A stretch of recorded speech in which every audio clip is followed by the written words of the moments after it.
যারাই আমাদের সাথে আসবেন তাদের প্রতি আমাদের বার্তা স্পষ্ট। নাম্বার ওয়ান, আপনি দুর্নীতি করতে পারবেন না, আর কোনো দুর্নীতিবাজকে আপনি ঢাকায় সিনেমার মেগাস্টার শাকিব খান চলচ্চিত্র থেকে বের হয়ে এবার রাজনীতিতে যুক্ত হয়েছেন। তিনি জামায়াত ইসলামী দলে যুক্ত হয়েছেন বলে ধারণা করা হচ্ছে। এ নিয়ে সামাজিক ও রাজনৈতিক অঙ্গনে শুরু হয়েছে নানা আলোচনা।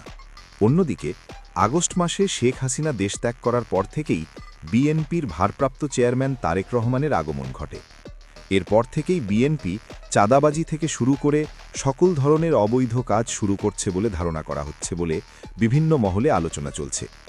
এই পরিস্থিতিতে চরম ক্ষোভ প্রকাশ করেছেন এনসিপির নেতা হাসনাত আব্দুল্লাহ। তিনি বলেছেন, বাংলাদেশ দালালে ভরে গেছে এবং নির্বাচনের পর সব দালালকে ছাঁটাই করতে হবে।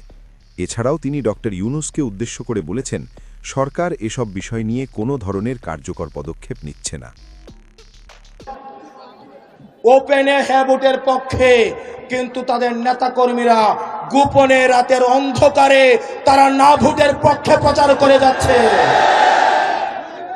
প্রিয় মিডিয়ার ভাইয়েরা, আপনারা যারা সাংবাদিক রয়েছেন, আমরা জানি আপনারা মাঠে ঘাটে শ্রম করে কষ্ট করে আপনারা নিউজটা আপনাদের হাউসে পাঠান, কিন্তু দালাল কিছু মিডিয়া রয়েছে, দালাল কিছু মিডিয়া মালিক রয়েছে, তারা ব্যক্তিগত স্বার্থ অর্জনের জন্য 5 আগস্টের পরে আমরা যখন ছাত্র জনতা। সো দর্শক, আজকের এই ভিডিওটি এই পর্যন্তই। যদি ভিডিওটি ভালো লেগে থাকে তাহলে ভিডিওতে একটি লাইক, একটি কমেন্ট আর অবশ্যই চ্যানেলটি সাবস্ক্রাইব করতে ভুলবেন না।